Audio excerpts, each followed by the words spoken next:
C'est le lundi noir sur le marché crypto-monnaie, un Bitcoin qui décroche, qui passe non loin des 25 000, même sous les 25 000 $. Évidemment des altcoins qui décrochent par la même occasion, des moins 15, moins 20% sur la journée. Notre portefeuille est dans le sang, notre morale est au plus bas. Donc quelles sont les raisons de ce décrochage de la part du Bitcoin? Est-ce qu'on doit réellement s'inquiéter pour le long terme? Est-ce qu'on est ici vraiment sur le crack du siècle et il faut absolument sortir du marché? Eh bien c'est ce qu'on va voir ensemble dans cette émission. On va réaliser l'analyse graphique évidemment du Bitcoin. Ensuite on va aller voir les BTC1 futurs CME. On va analyser le dollar, le crypto total, la Bitcoin dominance ainsi que Ethereum. Donc ça va être une analyse très complète. On va voir le court, le moyen ainsi que le long terme. On va voir toutes les indications. Donc restez bien jusqu'au bout de l'émission parce que c'est ce qu'on va voir tout de suite. Cette vidéo est en collaboration avec Delta Exchange. Delta Exchange est un exchange crypto-monnaie qui allie sécurité, simplicité et praticité. Alors comme vous le voyez ici, vous pouvez acheter, vendre ou stocker des crypto-actifs, que ce soit en spot, en futur ou en option. De plus, Delta Exchange offre pas mal de possibilités d'automatisation telles que des stratégies avec robots de trading ou encore du prêt et staking par pool de liquidité. Du côté de la sécurité, ils offrent une sécurité multifacteur de niveau entreprise pour les actifs numériques et assurent tous les retraits par vérification manuelle. Une équipe d'assistance dédiée est disponible 24 heures sur 24, 7 jours sur 7 sur plusieurs canaux afin de répondre aux différentes questions ou de régler nos différents problèmes éventuels. Allons voir maintenant la partie marché. Pour la partie marché, vous pouvez créer votre propre watchlist de surveillance crypto pour toujours avoir un œil sur vos investissements et traquer les meilleures opportunités. Si vous cliquez maintenant sur Spot, vous pouvez checker d'un seul coup d'œil les variations 24 heures de vos actifs favoris grâce à leur interface intuitive et simple d'utilisation. Donc vous avez ici les volumes en 24 heures avec le prix haut de l'actif en question, le prix le plus haut de la journée et le prix le plus bas pour directement voir les variations. En cliquant ici sur stratégie robotisée, vous allez pouvoir découvrir leur stratégie de robot de trading et voir en temps réel les rendements qu'elles offrent en daily, weekly et monthly, puisque vous voyez ici les rendements en 24 heures, en une semaine ainsi qu'en mensuel. Et passons maintenant directement dans le vif du sujet, allons dans négociation au comptant pour aller voir comment acheter ou vendre des cryptoactifs. Du côté de leur plateforme de trading, c'est l'une des plus simples et les plus pratiques parmi toutes celles que j'ai eu l'occasion d'expérimenter.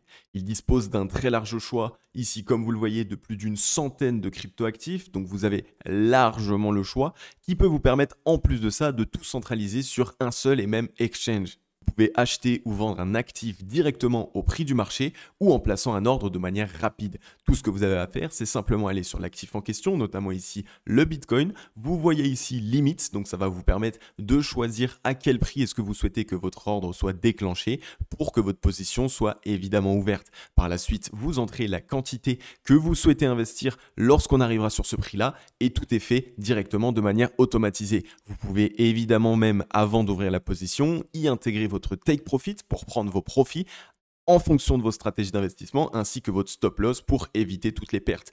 Et si vous souhaitez directement acheter au prix du marché parce que vous voulez acheter maintenant tout de suite, eh bien vous pouvez le faire par la même occasion en allant sur marché, en entrant la quantité et là encore vous pouvez directement y intégrer votre take profit ainsi que votre stop loss pour bien suivre votre plan de trading. Comme vous le voyez ici, vous pouvez aussi voir en temps réel chaque position qui sont effectuées à l'aide du carnet d'ordre. Il va vous être utile pour essayer de déceler certains mouvements de whale, que ce soit en long ou en short, afin évidemment de ne pas vous faire prendre au piège. Bref, Delta Exchange, c'est une plateforme de trading intuitive, sécurisée et extrêmement pratique que je vous invite à tester. D'ailleurs, dans le cadre de notre collaboration, Delta Exchange vous offre 10% de réduction sur les frais de toutes vos transactions crypto-monnaies avec le code CLO en majuscule. Alors je te laisse directement cliquer sur le lien en description ainsi qu'en commentaire épinglé pour en savoir plus et surtout pour tester cette plateforme qui vraiment saura te plaire. Hello à toute la team Logique, ravi de vous retrouver dans cette nouvelle analyse du marché crypto-monnaie. On est aujourd'hui le lundi 13/06/2022 et il est 10h36 à l'heure à laquelle je tourne cette vidéo.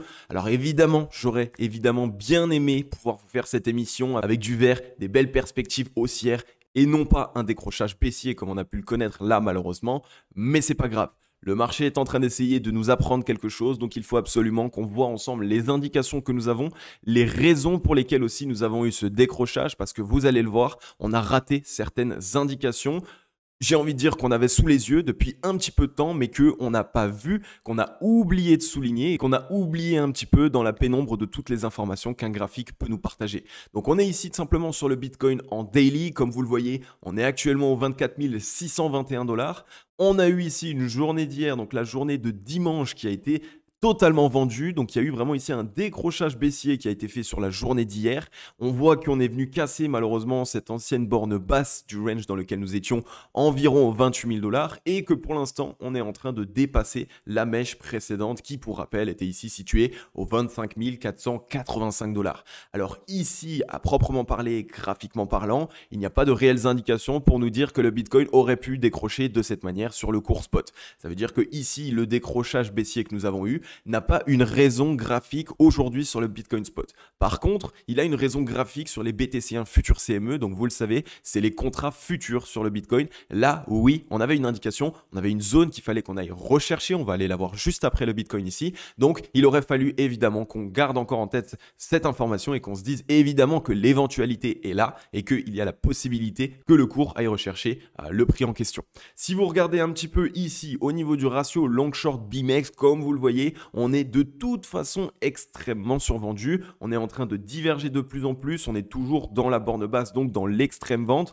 Ce qui montre que même si à court terme, aujourd'hui, demain, peut-être après-demain, on continue de baisser et qu'on va vraiment chercher une zone stratégique, par exemple les 20 000 $, eh bien dans tous les cas, les vendeurs n'ont pas la force nécessaire pour nous renfoncer bien plus bas. Donc comme je l'explique très souvent, c'est assez difficile à se dire ça quand on est investisseur. Quand on voit notre portefeuille qui s'est totalement fait défoncer, on a envie de vendre évidemment. Mais quand on a déjà connu le mouvement qui nous a défoncé, eh bien ce n'est pas le moment de vendre. Étant donné que dans tous les cas, lorsque les vendeurs s'essoufflent, à un moment donné, on risque d'assister à un rebond et ça risque de pouvoir à minima nous permettre de sortir avec moins de pertes. Donc pour l'instant, on attend. C'est pas le moment non plus de FOMO à la hausse. La dernière vidéo que je vous ai réalisée, je vous disais exactement ça. Je vous disais attention, ce n'est absolument pas le moment de FOMO. On avait vu un petit peu de vert, quelques altcoins qui ont réalisé des performances, mais ce n'était absolument pas le moment de FOMO. Donc on a ce décrochage baissier, ça va nous offrir de très belles opportunités pour toutes les personnes qui ont encore des liquidités et qui ont fait exprès de garder des liquidités. Eh bien dites-vous que vous avez ici une grosse opportunité qui arrive sur le marché crypto, pareil un petit peu que celle qu'on a eue en mars 2020 lorsqu'on a eu le crack Covid. Donc on garde bien tout ça en tête, on a de très belles choses à pouvoir faire et comme vous le savez, au plus le marché corrige, au plus ça nous montre qu'on a de très gros gains à pouvoir faire par la suite. Donc si on regarde maintenant aussi un petit peu au niveau du RSI. Au niveau du RSI, je vous en ai déjà parlé, je vous le dis très souvent, on était ici en dessous de la zone des 30 de RSI, donc zone de survente. La zone de survente, pour aller ici jusqu'à juste la zone de neutralité, donc les 50 de RSI, eh bien ça montre ici que les acheteurs s'essoufflent obligatoirement. C'est comme si on était ici dans la zone de surachat. Quand on passe de cette zone ici de survente à la zone de neutralité, c'est comme si on passait de la zone de neutralité ici à la zone de surachat. Donc de cette manière, malheureusement ici, les acheteurs se sont essoufflés sur le petit rebond qu'on a connu et finalement les vendeurs en ont profité pour reprendre la main et pour renvoyer un mouvement baissier. Par contre, on a toujours énormément de divergences haussières qui se mettent en place. On en avait une première ici. On est toujours ici sur une deuxième divergence haussière puisqu'on voit ici que le bottom, il est plus haut que le deuxième bottom qu'on est en train de faire, alors que sur le RSI, on voit qu'on a un point ici qui est plus haut que le précédent. Donc là encore, ça montre que les vendeurs n'ont plus autant de force. Ensuite, on est revenu tester les 30 de RSI, donc on se fait rejeter des 50 qui était la zone, comme je vous l'ai dit, de surachat, puisqu'on revenait des 30, on revient tester les 30. Si la demande est présente et qu'aujourd'hui, on trouve rebond immédiatement sur les 30, alors à ce moment-là, on a de grandes chances d'avoir eu simplement ici une sortie baissière, fausse sortie baissière, mais vous allez le voir qui est simplement aller valider une indication sur les BTC1 futurs CME, comme je vous l'ai dit, mais du coup ça pourrait nous permettre d'avoir cette fausse sortie baissière, transformer ça dans un W et cette fois-ci pouvoir enfin repasser au-dessus des 50 de RSI, étant donné que cette fois-ci on était déjà revenu le tester précédemment. Donc on aurait des chances de revenir, casser, retester en tant que support et par la suite, si jamais la force est bien présente, on peut essayer de trouver un rebond. Alors attention, évidemment, ce n'est pas le moment de FOMO, il va falloir qu'on attende ce rebond, il va falloir qu'on s'assure aussi que les acheteurs défendent bien les 30 de RSI et surtout que par la suite on arrive à revenir et à regagner les 50 de RSI, d'accord? On a quand même du volume vendeur malheureusement qui est en train de s'appliquer ici au cours, on voit qu'on a plus de volume vendeur ces derniers temps que de volume acheteur, donc là encore pour l'instant les gens ont peur, évidemment ces derniers temps on crée énormément de FUD, on voit en plus de ça que tout le monde crée au crack boursier, donc si le marché boursier va se mettre à cracher, on n'arrête pas de dire que évidemment le marché crypto-monnaie qui est un marché d'assets à risque risque d'être totalement délaissé et donc évidemment qu'ils vont cracher avec par la même occasion occasion. Donc il y a plein de choses ici qui font qu'il y a la capitulation. On est sans doute ici sur la deuxième jambe de capitulation et en train d'essayer de déclencher cette fameuse capitulation supplémentaire. Maintenant, pour essayer de me dire qu'on peut essayer de trouver rebond potentiellement, il faut qu'aujourd'hui on arrive à clôturer au-dessus des 25 385 $ qui représentent simplement la précédente mèche. La précédente mèche, évidemment, elle n'était pas ici par hasard. On était revenu tester la demande, on était revenu tester une zone stratégique. On avait eu pas mal de liquidations, mais peut-être que les whales avaient besoin de plus de liquidité. Et donc, on est en train d'ici d'essayer de réaliser un décrochage baissier supplémentaire. Et comme on le voit, du coup, simplement peut-être essayer de mettre en place une mèche légèrement plus basse. Donc, on a passé sous les 25K. On va voir un petit peu ce qui va se passer sur cette journée. Si on arrive à racheter la mèche et à reclôturer au-dessus de la mèche précédente, ce serait un très très bon signal. Et si on n'y arrive pas, eh bien malheureusement, on a ici un niveau de support qui serait plus long terme et qui pourrait nous ramener ici non loin des 20 000 $. 20 000 $, zone psychologique, qui est en même temps évidemment une zone précédemment qui était une résistance assez importante. Donc on était revenu casser, vous le voyez ici directement, tac.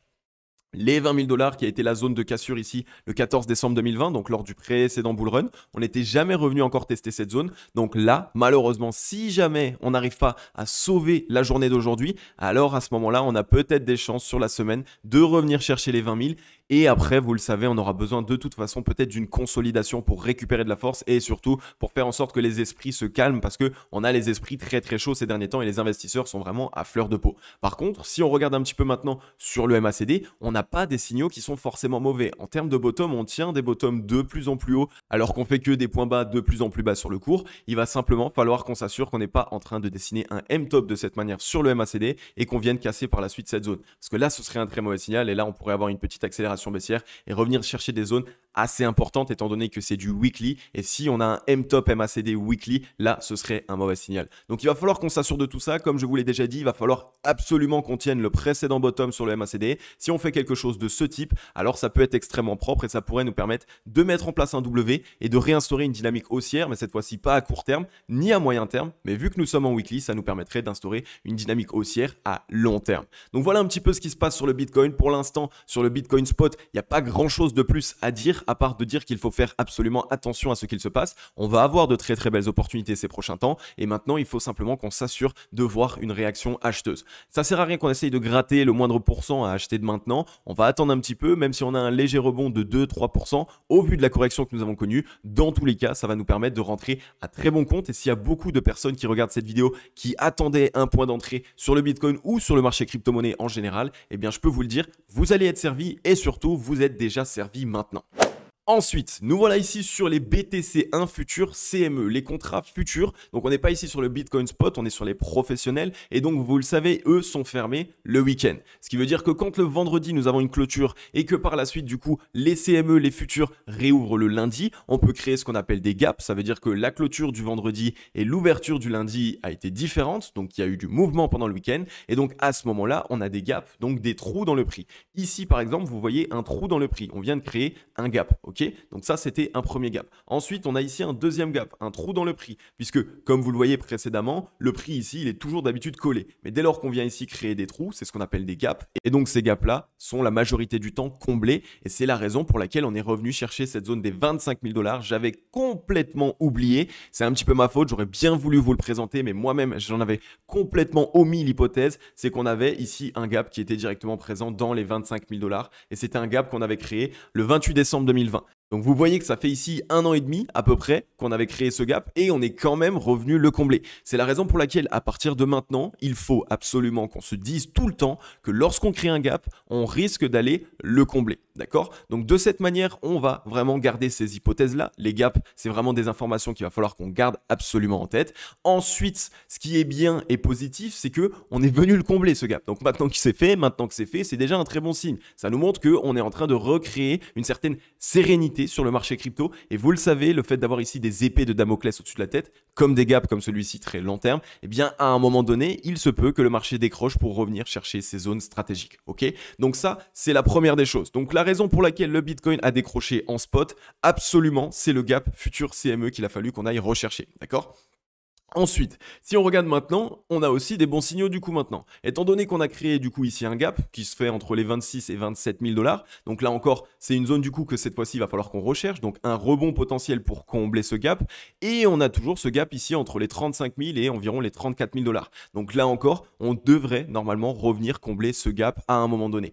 Donc maintenant qu'on s'est un peu fait défoncer, eh bien on peut se raccrocher ici à ces gaps, puisque généralement on se demande est-ce que c'est maintenant qu'il faut vendre? Est-ce que c'est maintenant, ça y est, je me suis fait défoncer le portefeuille, j'aimerais beaucoup vendre? Eh bien non, maintenant qu'on a ces gaps ici qu'on a créés, ces gaps haussiers, eh bien au lieu de vendre maintenant bêtement et donc d'assumer entièrement ses pertes, eh bien autant attendre un rebond, qu'on vienne combler le gap et donc qu'on assume un petit peu moins ses pertes. Ça veut dire que si vous êtes à 35, 45, 50% de baisse, eh bien si vous attendez ce rebond, au lieu d'être à 35%, vous serez seulement à 30 ou à 25% par exemple. Et si on vient chercher les 25K, eh bien là ce sera plus 30%, mais ce sera plus que 20 ou 15%. Vous voyez un petit peu ce que je veux dire. Donc pour cette raison, il faut absolument qu'on garde tout ça en tête. En plus de ça, comme je vous l'ai dit, on voit maintenant ici, même sur les futurs CME, un volume qui est totalement décroissant de la part des vendeurs. Donc les vendeurs sont en train de s'essouffler. Si on regarde sur le RSI, pareil, on est revenu chercher les 32 RSI, donc on est encore dans cette zone de survente. Si on regarde ici sur le ratio long-short, on n'est pas encore ici en survente sur les BTC1 futurs CME. Donc attention évidemment qu'on ne vienne pas avoir vraiment le décrochage baissier du siècle et qu'on vienne recombler ce gap ici qui est entre les 18, 19, 20 000 $. Là encore, hein, on ne va pas oublier celui-ci de gap, ok? On est venu combler celui-ci, on l'avait oublié. Maintenant, on a ce gap ici au 19, 20 000 qui pourrait potentiellement être cherché. Je ne dis pas qu'on va aller le chercher maintenant, je ne dis pas non plus qu'on ne va pas aller le chercher, je dis simplement qu'il va falloir qu'on surveille bien ce qu'il se passe et comme je vous l'ai dit tout à l'heure, si nous n'avons pas aujourd'hui de réaction acheteuse et donc qu'on arrive à clôturer au-dessus de la mèche précédente, alors malheureusement ça pourrait être ici une petite hypothèse que le prix se pousse pour essayer d'aller combler ce gap. Ce serait assez particulier parce que pour l'instant, actuellement, dans l'instant T, nous n'avons pas la force vendeuse nécessaire pour le faire, mais ce qui pourrait être fait aussi, n'oublions pas une chose, c'est que nous n'avons pas assisté au Dead Cat Bounce, donc ça je vous en parle aussi depuis un certain temps, le Dead Cat Bounce, donc ça pourrait être un rebond comme celui-ci, on revient simplement combler le gap, donc tout le monde se dit ok c'est le moment et après on fait ça, et après on revient combler le gap. Et là à ce moment-là on piège de nouveau tous les acheteurs qui ont été euphoriques et qui ont essayé de rentrer sur le marché, d'accord? Donc de toute façon ce fameux rebond, ici en Dead Cat Bounce, on l'attend, il va avoir lieu, dans tous les cas on va avoir la nécessité de revenir combler ces gaps et aussi de revenir un petit peu liquider les shorts, parce que là on a des shorts à floison qui sont ouverts,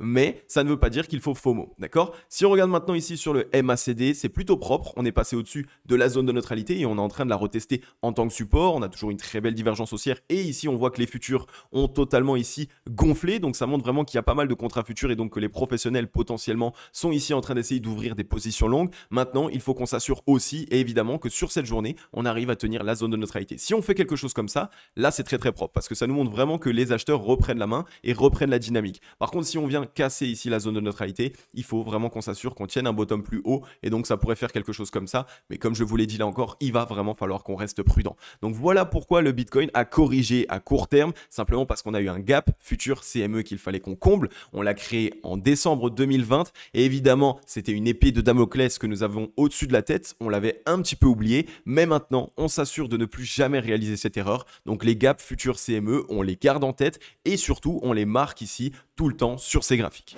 Ensuite, nous voilà ici sur un deuxième facteur important, évidemment aussi, qui fait que le Bitcoin commence à corriger et qu'il commence à faire taper les altcoins, c'est ici le DXY, donc l'indice du dollar. L'indice du dollar, ici, vous l'avez vu, a eu une très très forte reprise. Donc depuis là, facilement le 4 février 2022, on a eu ici une très très belle montée en parabole, donc c'est généralement un mouvement excessivement haussier. On est ici en train, comme vous l'avez vu, on est revenu ici tester une zone de support, donc on a eu la correction et on est en train de trouver un rebond. Maintenant, il va falloir qu'on surveille ce qu'il se passe. Si on voit un dollar repartir au-dessus de son précédent top et faire quelque chose comme ça, là c'est un très très très mauvais signal pour le Bitcoin et pour le marché crypto parce que du coup on va perdre énormément en force et la parité risque d'être totalement plus forte pour le dollar et sans doute aussi par la suite pour les marchés actions ou pour différents indices plus que sur le marché crypto. Donc maintenant, moi ce que je veux voir absolument ce serait un M-top. J'en ai parlé aujourd'hui sur Twitter, je me suis dit que c'était la possibilité qu'il y ait d'avoir ici un M-top qui se met en place sur le dollar,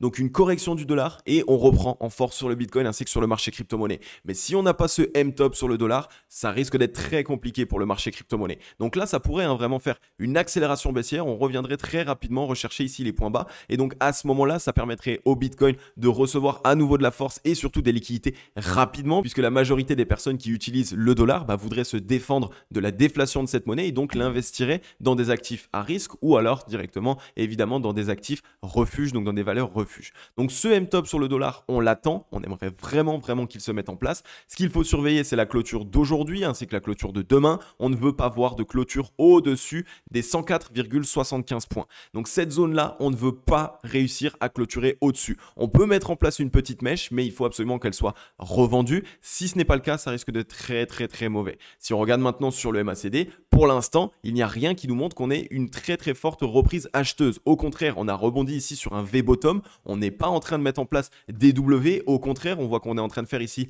des points hauts de plus en plus bas sur le MACD. Donc ça montre que le momentum acheteur est en train de perdre de la force et que petit à petit, les vendeurs sont en train de récupérer de la force. Donc là encore, c'est un très bon signal. On n'a pas de structure de W, donc ça ne nous montre pas que la dynamique est haussière actuellement. Donc pour l'instant, si on tient un point ici, comme vous le voyez avec la force plus bas que le précédent, alors à ce moment-là, double divergence baissière puisqu'on en aurait une ici, puis une deuxième ici. Et généralement, c'est ce qui peut commencer à faire entrer un mouvement baissier. Et donc là, à ce moment-là, ça pourrait permettre au dollar de corriger sur le court terme. Donc vraiment ici, j'ai envie de dire, c'est l'une des dernières informations qu'il faut qu'on surveille absolument parce que si on trouve un top sur le dollar, alors on a de très grandes chances de trouver un bottom sur le Bitcoin. Ensuite, du côté du crypto total, là vous le voyez, c'est la même chose évidemment. On est en train d'avoir ce décrochage baissier de manière assez importante. On a quitté notre zone de support long terme. On a même quitté notre range ici qui était très long terme. Donc pour l'instant, on est en train d'avoir cette cassure baissière. Ce n'est pas le meilleur des signaux possibles. On reteste potentiellement ici une zone de support précédemment qu'on avait déjà bien travaillé. Donc dans tous les cas ici, on risque potentiellement de commencer à se mettre à consolider sur le crypto total. Il va vraiment falloir qu'on surveille ce qu'il se passe. Comme je vous l'ai dit là encore, le crypto total ainsi que le Bitcoin, de toute façon, crypto total va être totalement Bitcoin dépendant. Ça, je vous le dis absolument à 100%. Mais ce qu'il faut absolument qu'on surveille, surtout sur le crypto total ainsi que sur le Bitcoin, ça va être ici un rachat de la mèche. Vous l'avez vu, pour l'instant, malheureusement, on a quitté la zone des 1000 milliards de capitalisation, ce qui est un très mauvais signal, je vous l'avoue, pour le marché crypto-monnaie. Donc pour cette raison, il va falloir qu'aujourd'hui, on assiste à une réaction acheteuse. On veut voir à nouveau de la force acheteuse. On veut surtout voir une mèche qui est rachetée et on veut essayer de trouver un rebond potentiel sur le court terme. Alors pourquoi est-ce que je vous dis ça? Simplement parce que si aujourd'hui on arrive à racheter la mèche et à clôturer au-dessus des 1000 milliards, alors à ce moment-là, ça nous montre qu'on est revenu tester les 1000 milliards, qu'on a testé la demande et que les acheteurs ne veulent pas voir ici un marché crypto-monnaie avec une capitalisation en dessous des 1000 milliards. Par contre, si on accepte et qu'on valide bien psychologiquement que les 1000 milliards, c'est pas une zone sur laquelle le marché crypto-monnaie devrait être aujourd'hui, alors à ce moment-là, on risque d'avoir ici une décorrélation plus importante et on risque malheureusement pendant un certain temps de ne pas réussir à récupérer ces fameux 1000 milliards. Donc cette journée va être décisive sur le marché crypto et surtout pour cette année, sur tout ce qu'il pourrait se passer sur le marché crypto cette année. Si on regarde maintenant sur le MACD, on vient de cross malheureusement la zone de neutralité. Là encore, c'est pas le meilleur des signaux possibles. On pourrait être ici potentiellement sur une épaule tête-épaule inversée qui pourrait se mettre en place. Un très bon signal ici de retournement acheteur. Donc là, on parle vraiment juste pour le momentum, pas pour le cours. On n'aurait pas ici quelque chose comme ça. Mais en tout cas, ça nous montrerait qu'on ait la dynamique qui re-rentre pour les acheteurs et donc que les acheteurs re-rentrent à nouveau des positions longues et qu'ils commencent à être de nouveau plus forts que les vendeurs. Donc si on a cette épaule tête-épaule inversée qui se valide, à ce moment-là, on risque d'avoir une récupération franche, rapide et ça pourrait être assez intéressant. Maintenant, pour pouvoir la valider, il va falloir réussir à récupérer, à casser à nouveau la zone de neutralité sur le MACD à la hausse. Tant que ce n'est pas fait, alors nous n'aurons pas encore notre signal haussier. Si on regarde sur le RSI, pareil, on est repassé sous les 32 RSI. Encore une fois aujourd'hui, si on surveille la clôture, si on arrive à ravaler un petit peu de la mèche et à revenir au contact des 30, eh bien vous le voyez, on aurait ici un très gros W qui pourrait se mettre en place. Une fois de plus, pas de FOMO, il pourrait se mettre en place, ça ne veut pas dire qu'il va se mettre en place. Donc tout ce qu'il va falloir qu'on fasse ces prochains temps, c'est absolument qu'on surveille tout ce qu'il se passe parce que ça va être très important. Si on regarde là sur le ratio long short, on est de nouveau dans la zone de survente. Donc les vendeurs à court terme, de toute façon, risquent d'avoir du mal de nous défoncer plus profondément. Donc dans tous les cas, même si imaginons, voilà, demain on met une petite journée baissière supplémentaire, dans tous les cas, on risque d'avoir potentiellement la nécessité par la suite de consolider avant, si jamais il devait y avoir un décrochage baissier supplémentaire, de pouvoir partir à la baisse, d'accord? Mais dans tous les cas, lorsque les vendeurs s'essouffle, on a besoin de tester la demande, on a besoin de consolider pour récupérer de la force. Donc là, pareil, on garde bien tout ça en tête. Le crypto total vient de quitter une zone de support long terme, notamment ici cette zone, donc la borne basse du range. Dans tous les cas, c'est une zone qui a été très importante et surtout qui a été très travaillée dans le passé. Donc dans tous les cas, on risque potentiellement d'aller la retester pour essayer potentiellement de la valider en tant que résistance. Si on la reteste et qu'on se fait rejeter comme ça, alors là, attention, très mauvais signal. Ça montre que les vendeurs ont totalement la main, qu'on a simplement retesté cette zone en tant que résistance et qu'on va se faire défoncer. Par contre, si on revient la tester, qu'on se fait rejeter et qu'à la limite on met un W, ou alors qu'on arrive à réintégrer W dessus et ensuite on repart, alors là c'est un très bon signal. Donc tout ce qu'il va falloir qu'on surveille, c'est le momentum, donc le MACD, cette épaule tête épaule inversée, cette zone de neutralité. Si on la crosse, enfin j'ai envie de dire, à ce moment-là, ce serait des signaux bullish et ça nous montrerait que les longues ont plus de force que les shorts. Et ensuite, nous voilà ici sur la Bitcoin dominance. La Bitcoin dominance, bien écoutez, qu'est-ce que vous voulez que je vous dise de plus par rapport à cette énorme reprise de la Bitcoin dominance? On en avait parlé il y a 3, 4, 5 mois. On disait attention, évidemment, on est dans les bas-fonds ici de la Bitcoin dominance. Et pour avoir ici, après une grosse correction comme on l'avait connu déjà en mai 2021, eh bien pour avoir une reprise du marché crypto dans sa généralité, et donc pour que les altcoins aussi puissent reprendre de la force, il faut que le Bitcoin redevienne la star. Il faut qu'il soit absolument de nouveau au centre de tous les regards. Et donc là, on est en train de le faire avec une Bitcoin dominance qui reprend de la force. Vous voyez ici qu'on est revenu faire un mouvement assez excessivement haussier, étant donné qu'on est de nouveau dans une zone qui précédemment a été la zone qui nous a toujours rejeté. Donc c'est vraiment dans cette zone que précédemment on a toujours réalisé nos tops. Donc est-ce que ici on va faire pareil? On a trouvé nos tops et donc on va se faire de nouveau défoncer au niveau de la Bitcoin dominance et donc ça va permettre aux altcoins de reprendre de la force? Ou est-ce que nous sommes ici dans une particularité de ce bull run et donc on va ici être là comme ça, peut-être consolidation et boum, on récupère la parité et on récupère les plus de 50% de Bitcoin dominance. C'est quelque chose qui est possible. On voit que ces derniers temps, il y a beaucoup d'altcoins sur lesquels on a beaucoup parié, entre guillemets, sur lesquels tout le monde était investi et qu'on pensait vraiment que c'était des altcoins qui avaient un gros projet derrière et qui pouvaient évidemment avoir quelque chose d'important et d'intéressant en termes d'opportunités sur le long terme. Eh bien, je pense qu'il y a beaucoup d'investisseurs qui commencent à avoir un petit peu peur des altcoins. Donc, pourquoi pas commencer à essayer de s'atteler plus au Bitcoin et à faire revenir la Bitcoin dominance au-dessus des 50%. Ce qu'il va falloir qu'on voit, c'est ces prochains jours. Et évidemment, si on se fait rejeter de cette zone, alors à ce moment-là, ça nous montre que c'est OK. La Bitcoin dominance va corriger, donc à court terme, les altcoins risquent de essayer de revenir potentiellement. Par contre, si on break la zone des 50%, alors attention aux altcoins, ça risque vraiment de faire très mal et surtout, ils risquent d'avoir du mal à revenir à la hausse. Si on regarde maintenant au niveau du MACD, c'est toujours très propre. Pour l'instant, on tient la zone de neutralité. On a toujours ici, on voit un des bottoms de plus en plus haut, donc les acheteurs sont bien présents. Donc il y a vraiment une certaine force acheteuse qui est en train de se faire sur le Bitcoin en question. On n'a pas encore les répercussions sur le cours spot, mais la force acheteuse est vraiment en train d'essayer d'accumuler des positions d'achat. Si on regarde maintenant au niveau du ratio long-short, évidemment sur la Bitcoin dominance, on est totalement essoufflé, on est dans la zone de surachat très nettement et très largement. Donc à court terme, soit on va assister à une consolidation de la Bitcoin dominance, soit on va assister à une correction de la Bitcoin dominance. Mais attention, ça peut être à court terme. On peut très bien faire ça et ensuite on valide un W en reprise pour une récupération acheteuse assez importante. Ça montrerait simplement que vu comme les altcoins se sont fait défoncer, on assiste à un petit rebond pour, j'ai envie de dire, faire souffler les choses et après on fait repartir la Bitcoin dominance et donc les altcoins stagnent pendant un certain temps. Donc là encore, pas mal d'indications qui nous montrent que attention sur les altcoins, ça risque peut-être d'être assez compliqué pour les prochains jours. Évidemment, on va avoir un rebond. Dans tous les cas, il y a eu une correction qui a été monstrueuse pendant plusieurs années, donc on va avoir un certain rebond, mais attention à ne pas essayer de FOMO dessus. Et surtout, c'est quelque chose qu'il faut absolument garder en tête maintenant. Quand on a fait des erreurs, quand on a perdu de l'argent par exemple en investissement, il faut essayer de prendre en compte ces erreurs et en tirer des expériences. Maintenant, ce que tu dois absolument faire, toi, derrière ton écran, c'est une bonne répartition de ton portefeuille. Si tu t'es totalement fait défoncer, que vraiment tu étais beaucoup sur des altcoins, que ces altcoins ont perdu 70-80% de leur valeur, eh bien à ce moment-là, tu dois dire ok, j'ai fait une erreur, j'étais trop investi sur les altcoins, j'ai mis trop de capital sur les altcoins et donc sur potentiellement des actifs qui pourraient corriger plus fortement. Alors au moins pour la suite, eh bien écoute, essaye d'investir plus intelligemment, prends 50% de ton portefeuille, mets-le en sécurité, Bitcoin, Ethereum par exemple, et après essaye de faire une répartition du capital qui est intéressante, d'accord? Donc garde bien tout ça en tête, une fois de plus tu le sais, le but pour un investisseur lorsqu'on a réalisé une erreur ou des erreurs, c'est de par la suite tirer ça comme une expérience et par la suite cette expérience va nous permettre de gagner plus d'argent et largement en termes de connaissances, de récupérer les pertes que nous avons réalisées.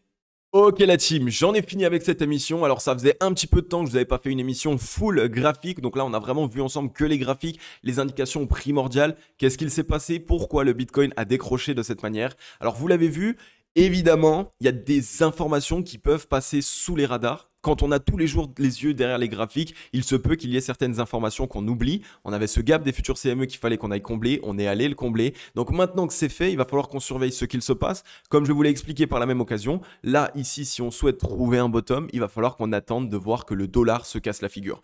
Si le dollar se casse la figure, alors à ce moment-là, pour ma part, en tant qu'investisseur, je vais chercher à nouveau des positions d'achat sur le Bitcoin, sur les altcoins, parce qu'on a de très très belles opportunités. Par contre, inversement, si le dollar continue de prendre en force et qu'on voit qu'il y a de plus en plus de réformes qui se font envers les actifs à risque, puisque ces derniers temps, c'est vraiment pas mal aussi, j'ai envie de dire, on est en train de boycotter les actifs à risque, simplement parce que on est directement dans une économie aujourd'hui qui est à risque. Donc on n'a pas envie ici de s'atteler à quelque chose qui risque d'être trop risqué, on n'a pas envie non plus d'avoir un portefeuille qui peut se mettre à fond trop rapidement. Donc pour toutes ces raisons, évidemment, il faut un plan d'action d'investissement, il faut pouvoir le tenir à la lettre. Le Bitcoin ici est en train de nous faire quelque chose d'assez fou, j'ai envie de dire, en termes de correction. On est sur 11, peut-être même 12 semaines de baisse consécutive avec une petite semaine qui a été franchement presque baissière. Donc ça commence à être assez monstrueux. Les vendeurs dans tous les cas sont essoufflés. Évidemment, avec les corrections qu'on a connues ces derniers mois et surtout la violence des corrections qu'on a connues et les non-rebonds qu'on a connus, puisque ça a été que de la correction avec quasiment aucun rebond, eh bien évidemment ça a essoufflé les vendeurs à court terme. Maintenant, ça ne veut pas dire qu'à court terme, on ne peut pas trouver un petit rebond et que par la suite les vendeurs récupèrent la main et que finalement ils nous enfoncent encore plus profondément. C'est pour cette raison qu'il va falloir qu'on reste ensemble au quotidien. Ne vous inquiétez pas les amis, je ne vais pas vous lâcher. Vous le savez, ces derniers temps, j'ai eu beaucoup de taf, beaucoup de choses à faire. Donc j'ai fait un petit peu moins de vidéos. Mais quand il se passe de gros mouvements, de grosses actions sur ce marché, je serai toujours là pour venir vous les expliquer et de manière rationnelle, essayer de vous aiguiller pour essayer de prendre les meilleures décisions possibles. Évidemment, ce n'est pas le moment de vendre. Comme je vous l'ai dit, lorsque les vendeurs sont essoufflés, c'est le pire moment de vendre parce que lorsque les vendeurs sont essoufflés, ça veut dire qu'on a ici le mouvement baissier qu'on a cherché à mettre en place qui s'est mis en place. Donc potentiellement qu'on va assister à un rebond à court terme. Et là encore, ce rebond ne veut pas dire que ça y est, to the moon, on repart vers un nouvel ATH. Non. Tout ce qu'il va falloir qu'on fasse, c'est qu'on s'assure que ce rebond soit fiable ou alors qu'on en sorte parce que ce rebond va nous permettre de souffler un petit peu et d'avoir nos positions un petit peu moins perdantes. Donc si toi qui regardes cette vidéo, mon ami, si tu as kiffé cette émission, si elle t'a aidé et si tu as un petit peu mieux compris ce que tu dois faire sur le marché crypto et sur ton portefeuille, je t'invite simplement à mettre un gros like et un gros commentaire, ça fait super plaisir. N'hésite pas aussi à rejoindre la Grande Team Logique, abonne-toi, active la cloche, c'est totalement gratuit. Rejoins la Grande Team Logique si tu as envie d'être accompagné, d'être aidé sur le marché crypto. Si ces derniers temps, j'ai envie de dire, t'es paralysé de peur par ce qu'il se passe sur ce marché, eh bien n'hésite pas à nous rejoindre, je serai là pour t'accompagner et pour t'expliquer tout ce qui s'y passe au quotidien. Donc voilà la team, en tout cas ça m'a fait super plaisir de revenir pour cette émission. Comme d'habitude pour ma part, je vais vous souhaiter à tous et à toutes une agréable journée ou une agréable soirée. C'était Cryptologique. Ciao, bye bye.